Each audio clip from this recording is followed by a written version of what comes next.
the transitional areas I would call, because these are not very urban areas anymore, the transition areas have a big role to play. And as they are transforming into urban areas, by essentially led by the government, it would be useful to identify those blue-green areas and retain them as much as possible. That really saves later, because once the city develops, like what we are talking today in almost all the cities, I'm not specifically talking only about Hyderabad. Good that Hyderabad is thinking about it. We develop the riverfronts, and then we also have the urban forests. Instead of doing it or planting it or transplanting it after the city gets developed, in those transitional areas which are becoming new city now, it would be how far it would be useful to have those lakes, forest areas preserved. So those are, and it has to be like master plan that we have for the cities. It would be useful to have a transitional area master plan, which also includes these resources. Another point that I hope my panelists will also cover is a land capture mechanism, the FSI and other areas that we need to concentrate on. And lastly, this has to be a bankable project. So if they become a bankable project, not only the riverfront, but almost all the other developmental aspects that have been dovetailed into it would be of great use. I'll stop here. I'm sure my panelists will also contribute more on this. Thank you.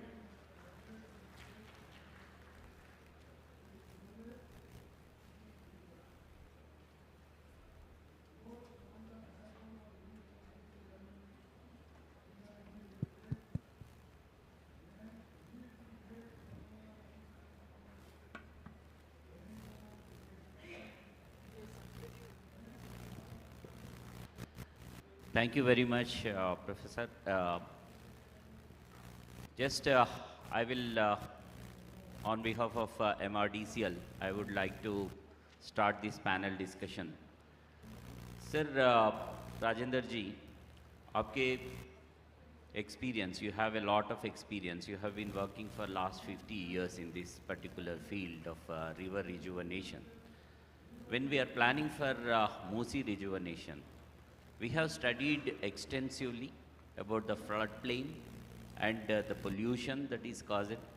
And for 55 kilometers that is runs through Hyderabad, actually it was a lifeline. As you are well aware, every settlement happens on the banks of the rivers. That's how Hyderabad growth is. But at this point in time, after urbanization, definitely the developmental challenges are there.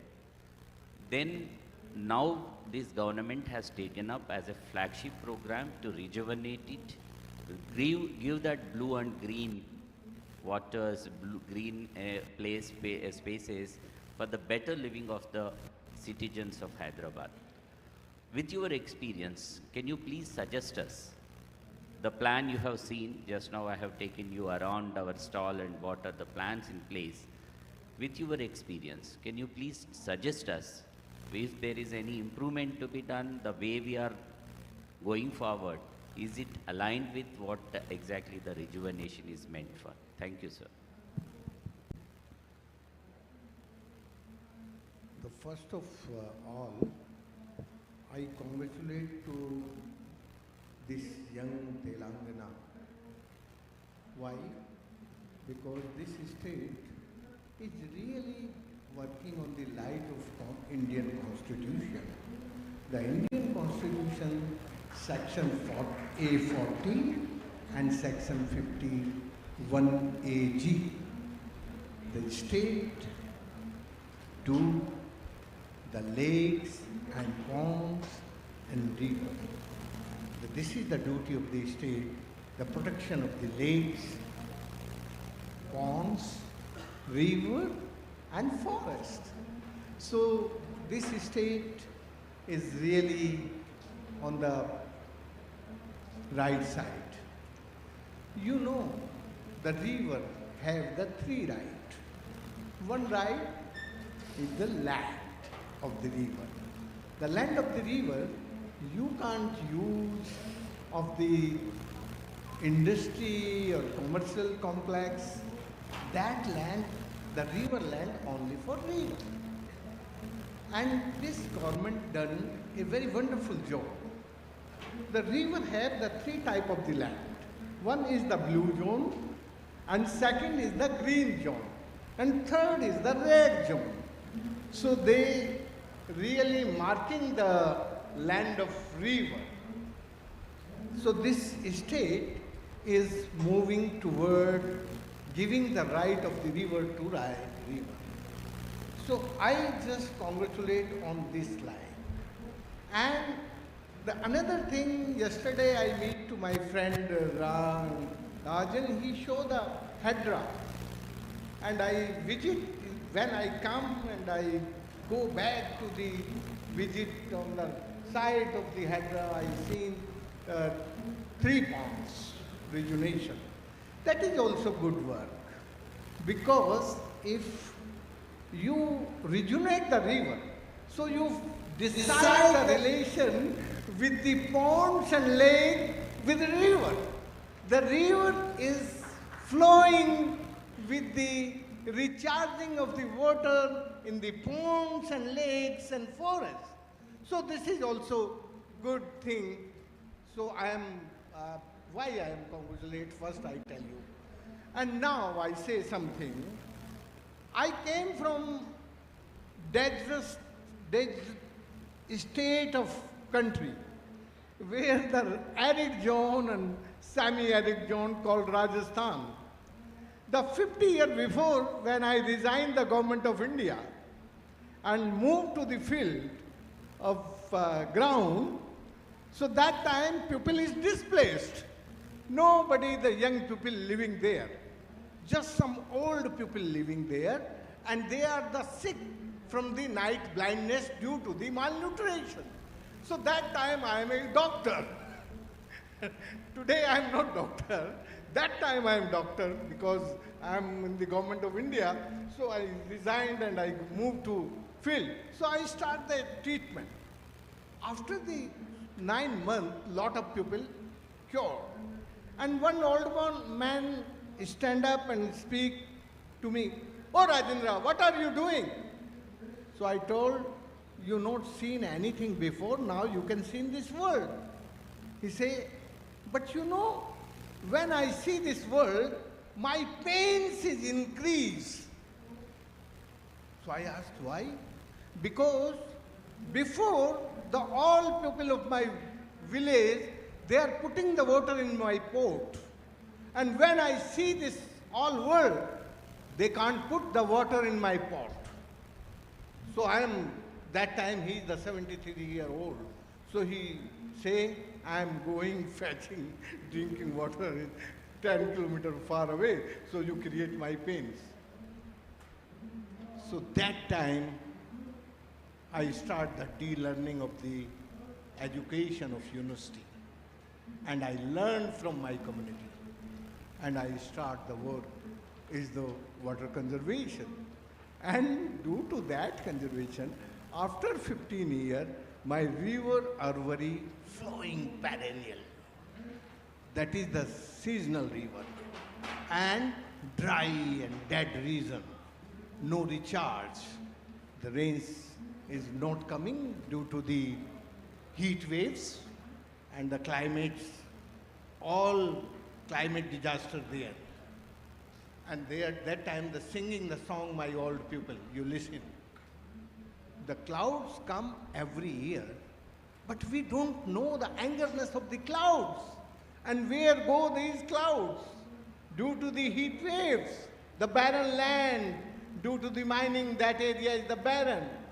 So when the angerness of the cloud is start, my son and the wife of the son moved to the city of Delhi.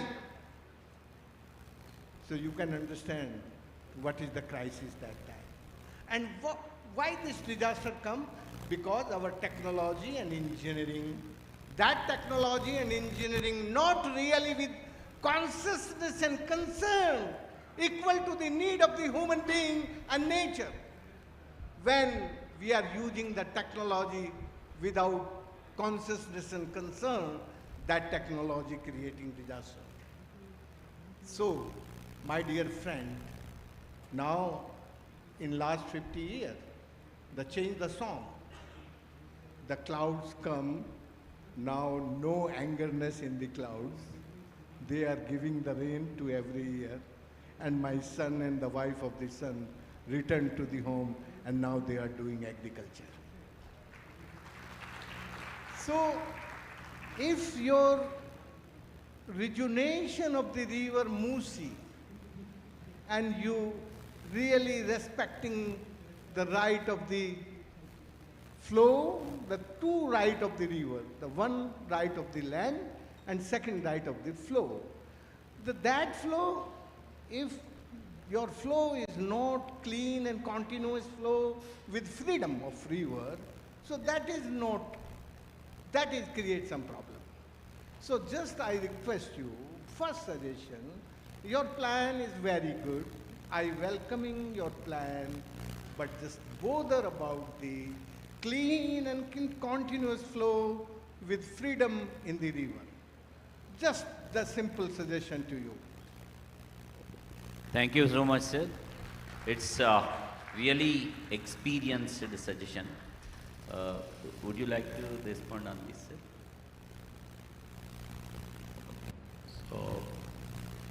So what you have mentioned about here is clean and continuous. That's the real reason I was mentioning about, because of the nature's imbalances, the origin of the river, the stability of the river should be there all the time, and that's how we are trying to connect with the Godavari river basin. We are trying to lift the Godavari river. 3 TMC of the water will be lifted into this river so that the continuous flow of the river will be there.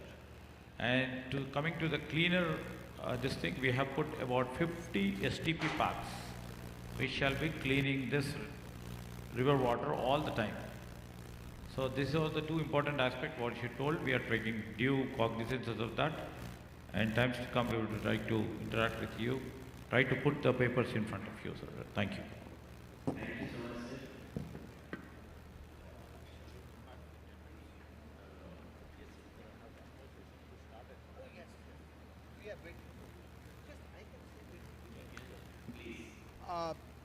I welcome this idea because if we are really bothered about the clean and continuous flow, that flow making a culture and the integration with nature.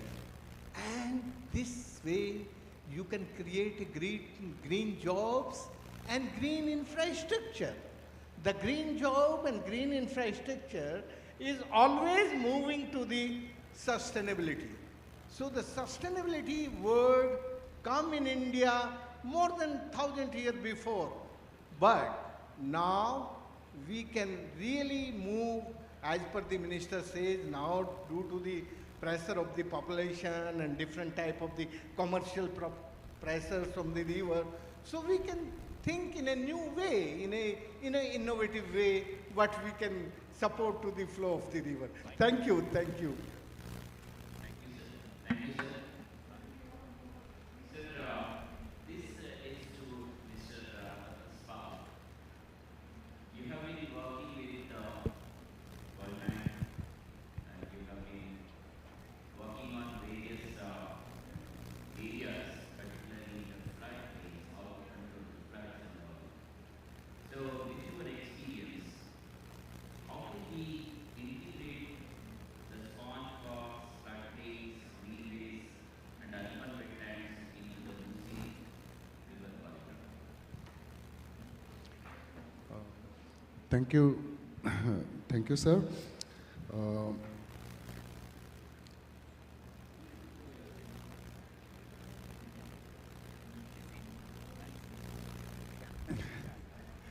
So thank you very much. It's a very important question, and I would think that from whatever we have seen in your video, what you have taken up is an ambitious plan. Uh, Say compared to Sabarmati or Jaipur, it is 55-kilometer stretch. It's ambitious, but allow me to say that for me it's not ambitious enough, because we are looking at 2047. You are looking at Hyderabad of 2047, and you are looking at a area of intervention or influence which is 110 square kilometers. Now, unfortunately, even if it was our lifeline, even if Hyderabad came up because of the river, we have converted the river into a drain. And when you intend, your intent is a drain, you will get a drain. Now, if you have this entire city has made the river its backward, it turned it back to the river. Now, if you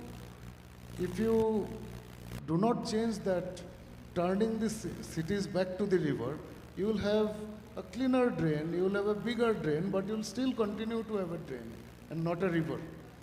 And now that we are talking about 20, 25 years, we should be more ambitious, because Hyderabad, if Hyderabad cannot do, because Hyderabad is like 60% of economy of Telangana, no other city in any other state can do. So you have the opportunity, and you should actually create the benchmark, true benchmark for India. Now, I would think that you need to think about a larger influence area in which the city makes the river its front. And it cannot be done through a 100-meter strip of work or 300-meter or 1 kilometer. It has to be larger. Now, within that, then the question is what Rajendraji talked about, right of the river on the land. We have to give land back to the river. Now, 110 square kilometer, you have to give 80, 90 square kilometer back to the river. How do you give that? You have some elements of your design. I would suggest that we actually need to rethink Hyderabad regional plan and make it a spine for development. 2031 HMDA regional plan should be revised and make this a spine for development. Make it really, really the spine with selected high-rise, high-density area, say 30 square kilometer of high-density area, so that you can release 80 square kilometer of land to the river. And that will include the sponges, the wetlands, and the other ecosystem services that the river also needs. So high-density development in very select areas, and I will give you an example. For example, we think Bombay is high density. It's not Bombay. So for example, Bombay's FAR is less than 2, 1.5. New York is 15. Floor area ratio permitted in New York is 15. Comparable cities, 88 lakh people in New York, 122 lakh people in BMC area. Comparable. FAR is too high. Building density, 5 times the building density in Mumbai. But New York has more than 20 times, 26 times open area compared to Delhi, Bombay. So I think this is the strategy you need to really think about. And within that mesh, all the pollution management thing, which is for today, 50 STPs will work today. Maybe you need another 50 STPs. You will need constructed wetlands because your cost of operation will go up. So we need to actually think about your 40,000 crore capital investment also means that we need to cut down the maintenance cost to 2,000 crores, for which you will need wetlands. And also you have to have enough revenue every year, 3,000, 4,000 crore revenue has to be generated. And that will come through mixed multi-functional development, not entertainment, not recreation only. So that would be my. Yeah, thank you. Basically, what exactly goes back to what Rajendraji was telling. Give the right to the river. Let the river live along with us. Then the river live our life. So that's the major thing. And how to also develop, you have been talking about whether it's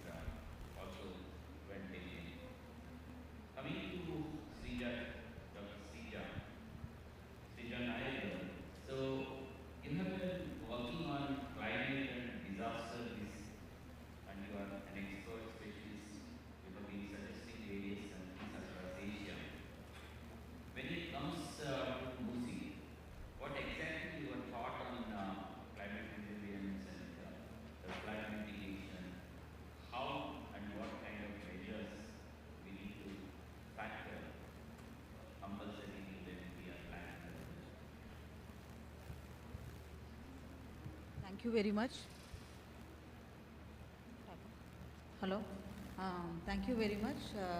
Actually, for Musi River, like us, it's like there is a buzzword like pure, and rare. So actually, our focus is first to pure. So we need to focus more on cleaning the river and let the water to be pure first. Then cure it, and then we need to maintain it. So that is another thing we need to look into. And the last part is like we need to make it something which is rare, so that it should be sustained, not for this generation but also for the future. So here like I want to bring into the concept of risk sensitive planning. When we are doing the riverfront development, we should focus more on risk sensitive planning. It's a very interesting thing about Hydra, like it is taking care of both disaster management as well as asset both together. So that is one of the good approach towards risk reduction. Earlier it was like vigilance department which was taking care of the disaster management, and that is a good move. Like in the national scenario, like now we have a new disaster management bill. Like 2005 there was a Disaster Management Act, and now there's an amendment. The bill is now almost at the final stage and will soon be amended. So in that there is a mandate that every state or the corporation has to come up with the city level disaster management authorities, similar urban disaster management authorities, similar to the district disaster management authorities and state disaster management authorities. And it is mandatory to prepare the plans considering the geographical, environmental as well as the socio-economic factors. So it's all the three pillars should be given equal consideration while preparing the plan. So a river basin approach, a watershed based approach should be done while carrying out the vulnerability and risk assessment, especially to the floods. That is something which is to be considered. So that is my suggestion. Thank you. Thank you. Yeah, that is a good suggestion. Basically, we have to look at the flood control and other things. Having said this, we have done extensive studies of flood control, considering last 100 years. But this is the question to Mr. Arjun and Mr. Siddharan also. Because you are an hydrology expert, and you have done hydrology well studies and also hydraulic paper study. We have extensively studied with the help of the consultants and also the National Institute of Hydrology. Actually, this question also relates to what Dr. Sriya was mentioning. So when it comes to the flooding and flood control measures, see, as Rajandarji was mentioning, the river was free when we have not obstructed that. We cannot bring it back to that stage, but in the given situation, what are your ideas and what are your suggestions? How to make Musi as a free-flowing river again? Can you please elaborate on this? Yep. Good afternoon. Thank you very much. And first of all, I'll congratulate this government for coming up with such a courageous and such a beautiful idea of rejuvenating a river. I would like to add on to what Dr. Srija was saying about the risk-informed flood mitigation measures. And see, we all who all are sitting here, you have been witnessing the latest torrential rains. For example, in September 2025, you had a huge rain, and it almost flooded the entire city. That's one thing. It's not just one single event. Look at the 2000 August flood, where you had a recorded 124-hour rainfall of 250 millimeter in a day in Hyderabad. In IMD station, it was recorded. Go for 2016 flood, or 2013, 2023. Every year, this intensity of the rainfall is increasing. The duration is getting narrower. So probably the rainfall that is happening over a complete month is the same, or probably the rainfall that is happening over a year can be the same. However, the torrential rain, the duration and frequency is been changing. That is what is happening in Hyderabad as we talk about the climatic change and things. Only out of these torrential rains which has actually flooded Hyderabad, only one flooding can be tied directly to a Bay of Bengal deep depression that occurred in 2016. So there are 3 points that is actually preparing, having giving constraints. One is exactly as she said, we have lost the river which was there, so the area, the water carrying capacity of the river has come down. Along with that, the duration of the rain has come down, but the amount of rain which is happening has been increased. The third one is a compound effect, where you have torrential rain, you have high water lines in dams, and you have high water in river. When in such a condition, you don't need a huge rainfall of around 240 mm per day. You need like 50 mm, 100 mm rain is enough when you have a higher water levels in Musi. That can create a havoc in the city. So what we usually do to address the flood, in engineers, I know that a lot of engineers are sitting here. We always go ahead and design for a particular return period. So then when people like ADB, like people ask, like, you have to put in climate change into it, what is usually you do? You say, okay, you're designing for 10-year return period, go for 25-year return period. Simple. Or just add 10%, 20% addition to the existing IDF curves. Is it scientifically correct or statistically correct? No. It's just to add on to whatever the financial agency or whoever is financing, just have to impress them. You're just adding a kind of thing. So I would like to suggest something called, what do you call it, a statistically or probabilistic method to address this particular flooding event. How is being done in other part of the world? See, now, as I said, you have a single 1 in 100 year or one particular return period. And what you say is you have 1 in 25 return period, wherever it's flooding, you don't make anything. 1 in 100 year return period, don't make anything. Instead of that, we have constraint of the space, we have constraint of the area. Why don't we think about something different, which is being practiced in elsewhere in the country? So see, we have a lot of numerical methods like probabilistic method of analyzing data, right? So right now, what we are doing is we are planning for using the yesteryear's climate. We are planning the future infrastructure using yesteryear climate. However, the climate is changing. You have torrential rains are changing. The amount of flood or the rain which is happening is changing. At the same time, the city is developing. Your nalas are coming narrower. Your rivers are coming narrower. So instead of going for a single value, go for say, a Monte Carlo approximation, so that you don't know what exactly is going to be. This can be a trend. That the warmer temperature can be increasing the torrential rains. It might be bringing in more water. It can change the other way as well. We are not so sure. See, in 2024, we had a cyclone Asna. That cyclone originated in desert.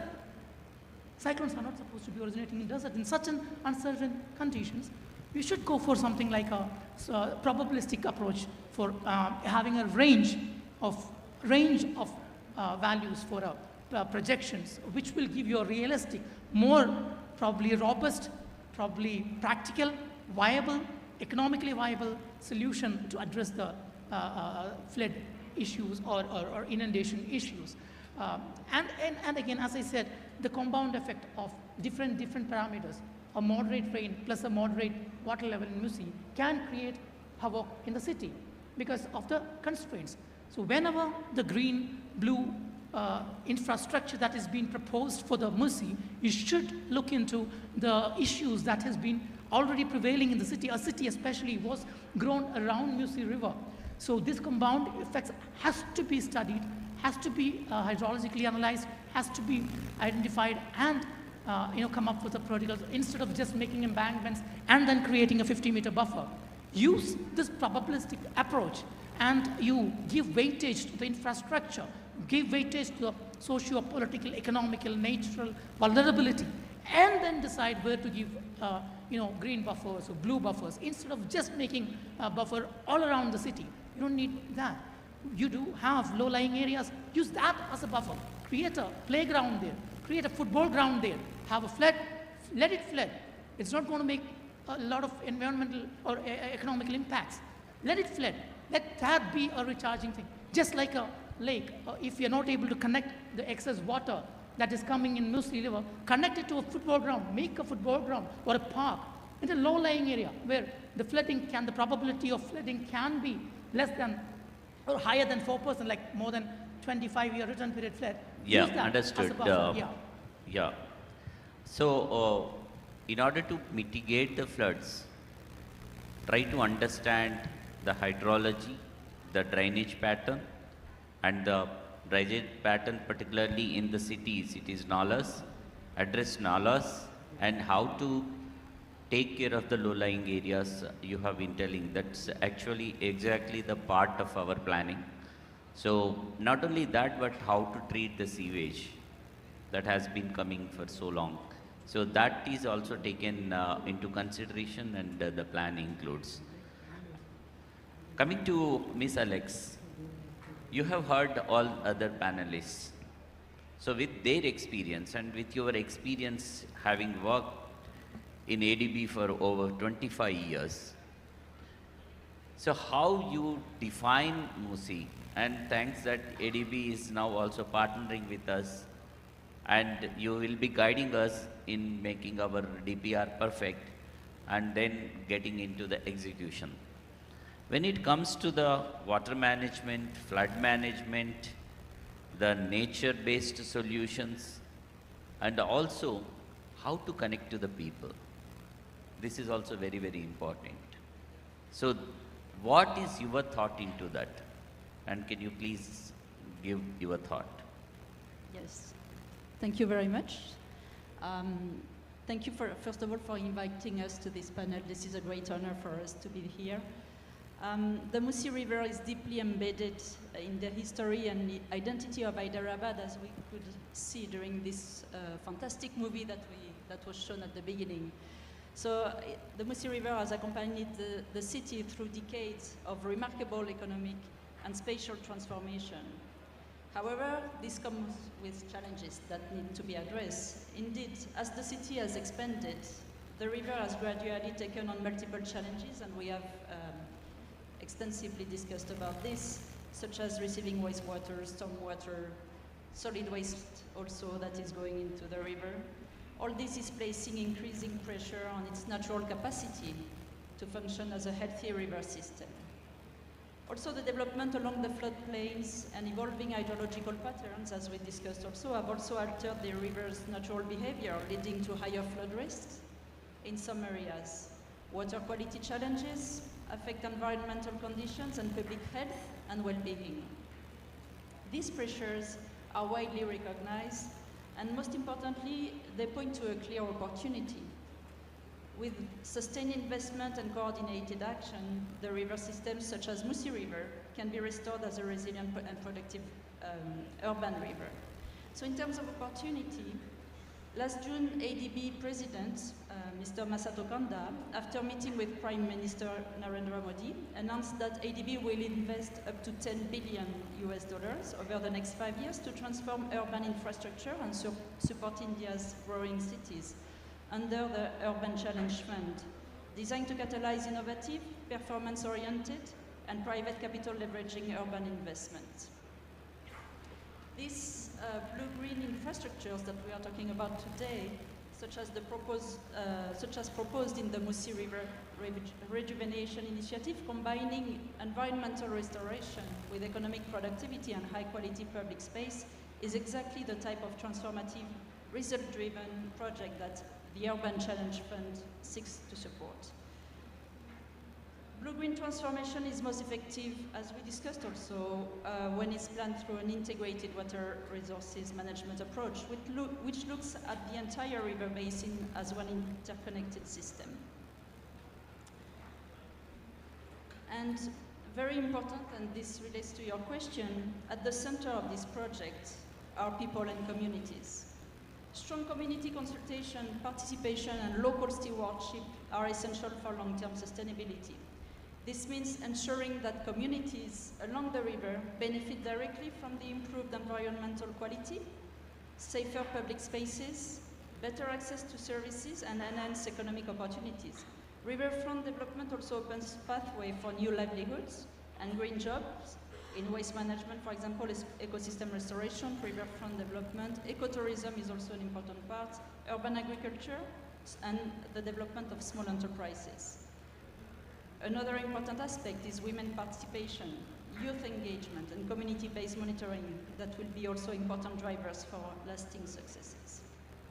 Now, coming back to ADB's international experience and what we bring actually as our international expertise, ADB and World Bank's 100 City program in India demonstrates how blue-green infrastructure can move from concept to city-wide systems, strengthening drainage, water supply, and urban resilience simultaneously.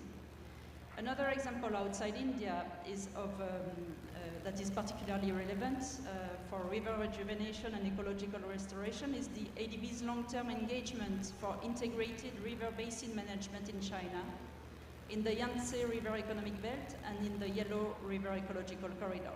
Just to give a quick word about the Yangtze River, you have Shanghai at the downstream of the river, and of course, all the development of Shanghai is taken into account, and there is everything that Shanghai can do to clean the river on its own territory. However, if it's not allied with complete integrated river basin management, it's a very difficult challenge. So this is what ADB has actually provided.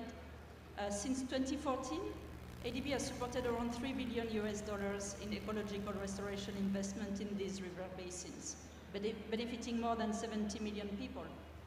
These projects integrate wastewater control, wetland restoration, green urban development, and also a concept that is called payment for ecosystem services, which provides sustained financial incentive for upstream watershed protection and ecological flow maintenance.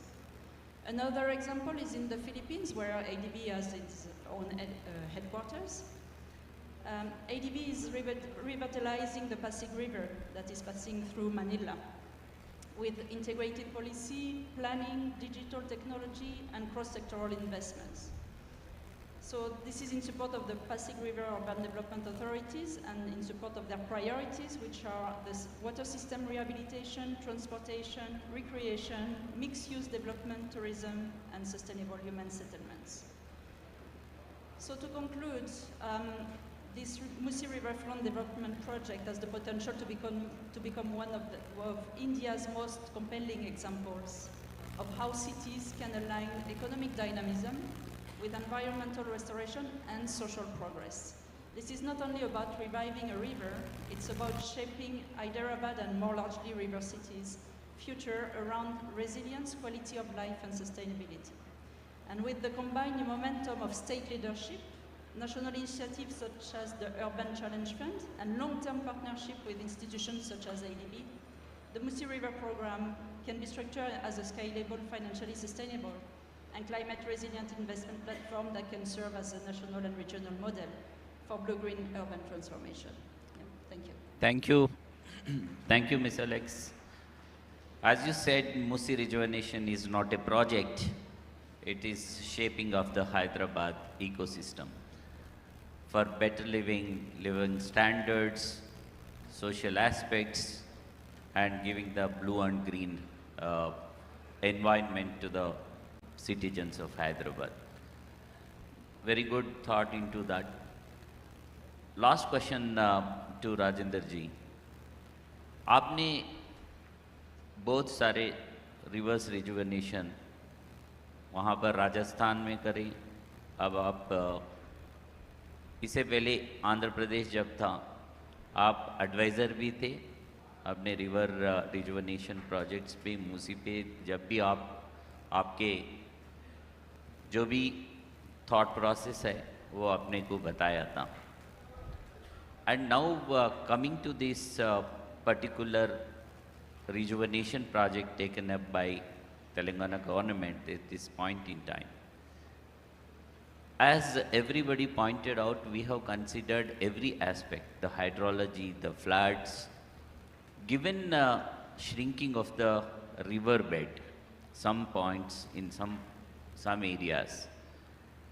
And we are trying to also give the hydraulics and the cross section so that the river should not be obstructed anyway. At the same point in time, we are also thinking, not only thinking, but we have mandated that 50 meters on each side of the river will be kept as buffer zone. We will not allow any kind of development in that. And after 50 to 100 meters, this is also again a restricted development area. So as per the CWC guidelines also, it is mandated that we have to look into the regulated development within 50 meters to 100 meters. That is also being taken care. As rightly pointed out by Alex, we have to win over the people also, who are the main stakeholders. And at the same time, what Tapas and others were mentioning about the economy to be thriving and not investing much into that, how to leverage the resources what we have and take it forward. All these are considered. And now we are at a stage that finalizing the DPR, actually draft DPR already done. Only one aspect that is coming into our mind is that how to get over or how to win over the environmental challenges that are coming now, the cloud bursts and other things. So ये एक अपने मन में चलता है. जब भी अपन plan करता है रीडेवलपमेंट के लिए, rejuvenation of any of the river, we take 100 years data. But the rains that happened over the 100 years are not similar now.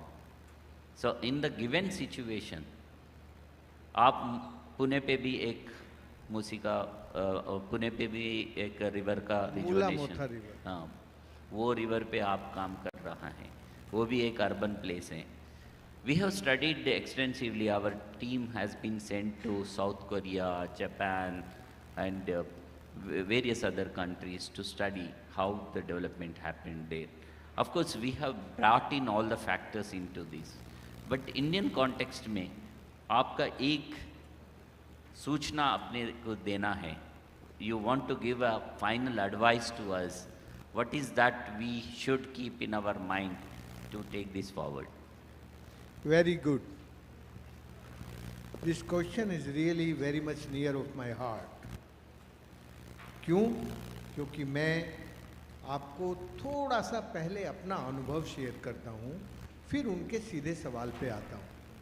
जब हमारी नदी सूख गई थी तो लोग उजड़ के शहर चले गए थे और वो जो प्रेशर था गांव का वो शहरों पर बढ़ने लगा था और शहरों में केवल नदियों के किनारे ही खाली जगह मिलती है. तो उन्हीं गांव के लोगों ने आके नदी की बैंक पर दोनों साइड में जो फ्लड प्लेन था एनक्रोचमेंट किया और फिर जब उनके गांव में पानी वापस आ गया, पानी तो ऐसे ही नहीं आता, पानी को लाने के लिए टाइम लगता है. You can change make the history some hours, between some hours, but if you are making change in the geography, taking years and years. So मुझे तो 10-12 साल लगे जब मेरी पहली नदी अरवरी पेरेनियल हुई और मैंने देखा कि दिल्ली, बम्बई, अहमदाबाद सब जगह से लोग वापस आके अपनी ज़मीन पर खेती करने लगे. तो वो जो एक बड़ा चेंज था, उस चेंज ने मेरी ऊर्जा बहुत बढ़ा दी. और मुझे लगा यार मैंने तो कभी ऐसा सोचा ही नहीं था कि ये रिवर्स माइग्रेशन हो जाएगा और लोग वहाँ से अपनी ज़मीन पर आकर खेती करने लगेंगे. तो एक तो ये है कि ये जो नदी है ना, ये केवल फ्लो नहीं है.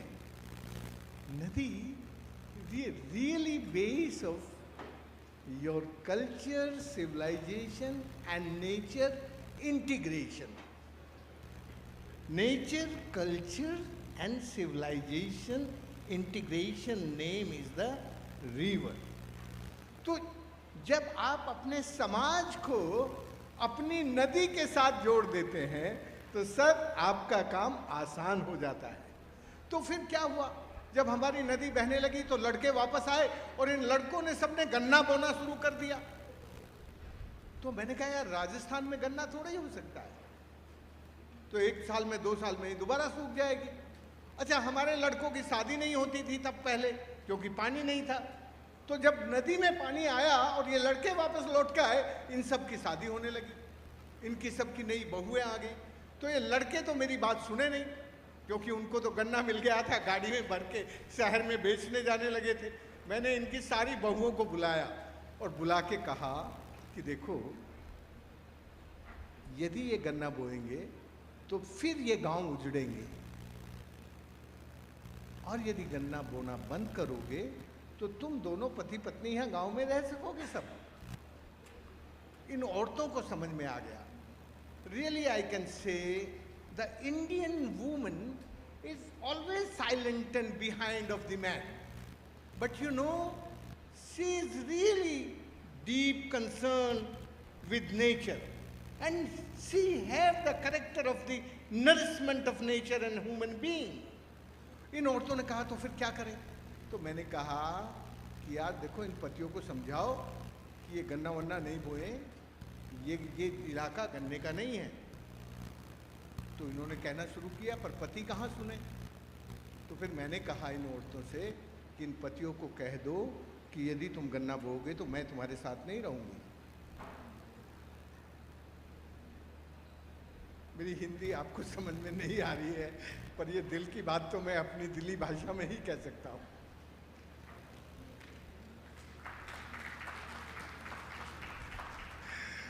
Sir, that is the big change. इन लड़कों ने अपना क्रॉप पैटर्न को रेन पैटर्न के साथ लिंक करना शुरू किया, और फिर हमने पूरी रिवर की एक रिवर पार्लियामेंट बना दी, जहाँ से नदी शुरू हुई थी और जहाँ नदी मिलके दूसरे उसमें जाती थी।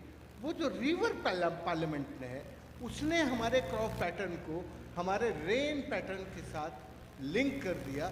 इसलिए आज मेरी नदी बह रही है, नहीं तो कोई नदी 50 साल कॉन्टिन्यूस बहेगी क्या? जिस तरह का डिस्चार्ज बढ़ रहा है और रिचार्ज घट रहा है, हमेशा हर जगह खेती करना चाहते हैं। तो मुझे बस एक ही छोटा सा सुझाव आपको देना है कि आप जो रिवर रिजुनेशन का काम कर रहे हैं, इसमें मैनेजमेंट की दृष्टि से, गवर्नेंस की दृष्टि से, टेक्नोलॉजी की दृष्टि से आप मुझसे ज़्यादा अच्छा जानते हैं, और इन सब लोगों को मिला के आप अच्छा ही करेंगे। पर मैं एक चीज़ कह रहा हूँ जो आप नहीं जानते, वो ये है। वो तो इम्पोर्टेंट है। वो ये है कि हमारी मूसी नदी के जो लोग हैं, उनके दिल में ये नदी कैसे बहने लगे। जिस दिन मूसी के लोगों के मन में आप उनकी नदी को बहाने लगेंगे, उस दिन जो नदी है वो फिर कभी सूखेगी नहीं और कभी मरेगी नहीं। वो नदी पेरेनियल होकर बहती रहेगी। Thank you very much, sir. Yeah, as you said, people at the center, people are very, very important. We are trying to make them the main partners into the development. That is how it is entirely planned. आपका जो सुझाव है हमें पूरा मंजूर है, वही सुझाव के साथ हम आगे बढ़ेंगे। With this, I thank the moderator Parthasarthi, Professor Parthasarthi, and all the panelists for their insightful thoughts and perspectives. So with what I came to understand while sitting in the seat as Managing Director of the Musi Riverfront Development, my task is to balance everything, particularly the ecological restoration, scientific understanding, and strong governance. So with that, and the most and very important aspect is community participation, as highlighted by Rajendra ji and every one of you and Alex, the inclusivity of every section, the women, the youth and everyone, the river front actually is going to be the activity-based development, and keeping in mind of the Gen Z and Gen Alpha. So we have to keep them in mind, as what we have been seeing across the world, how the Gen Z is proactively participating. We will also make them participate in this. That is the inclusivity we are looking at. This, with all these things, we are thinking that Hyderabad definitely will become a vibrant, resilient city with a resilient river system. So we want to flow with, the development should flow with the river. That's what is the thought, and with this thought, and I once again thank all the participants here for participating, and the panelists for giving your inputs for making this a beautiful riverfront development and rejuvenation of Musi. Thank you very much. Thank you so much. Yes, ladies and gentlemen, that was indeed a very informative segment right there, and I'm sure everybody absorbed a lot of information, details, and indeed we are looking forward to the blue-green Telangana. And now, ladies and gentlemen, I request Shri E.V. Narasimha Reddy, IAS Managing Director, MRDCL, to kindly please present mementos to our esteemed panelists here on stage. I would first request Mr. Rajendra Singh, what a man of India, to please step forward to receive the memento.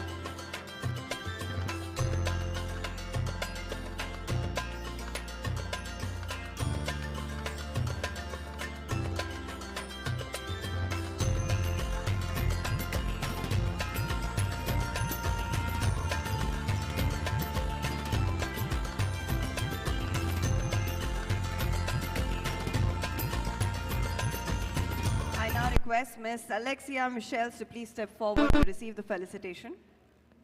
I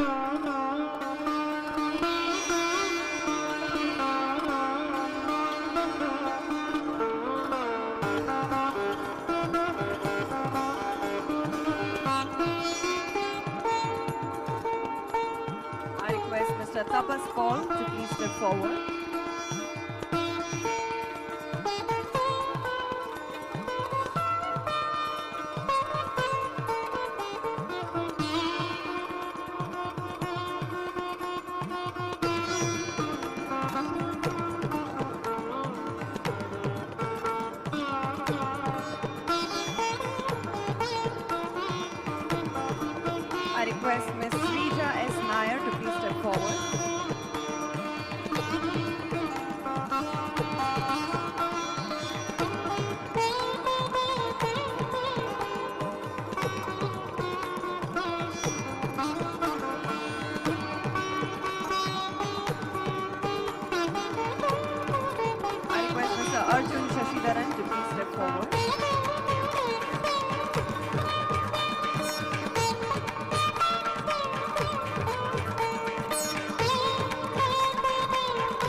Our moderator for this session, Dr. Parthasarthi Rangarajan, to kindly please step forward.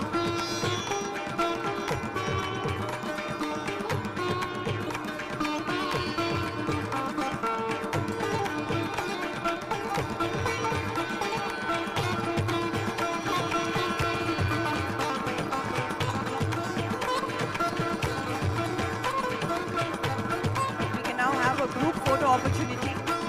I request everybody to please step forward for a group photo opportunity. Yes, I request some members to please join in. Yes, MRDCL team, I request you to please join in.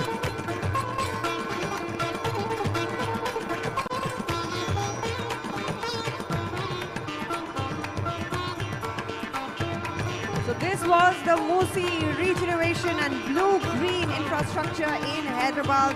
What an interactive and, I should say, wonderful, interesting panel discussion that has been. Thank you so much to all our esteemed panelists. panelists here. Ladies and gentlemen, with that, we move forward to lunch. I request you to kindly please reconvene.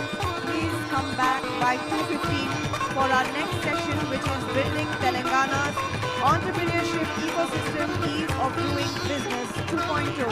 So I request you to kindly please come back, reconvene by 2:15. It's time now for lunch.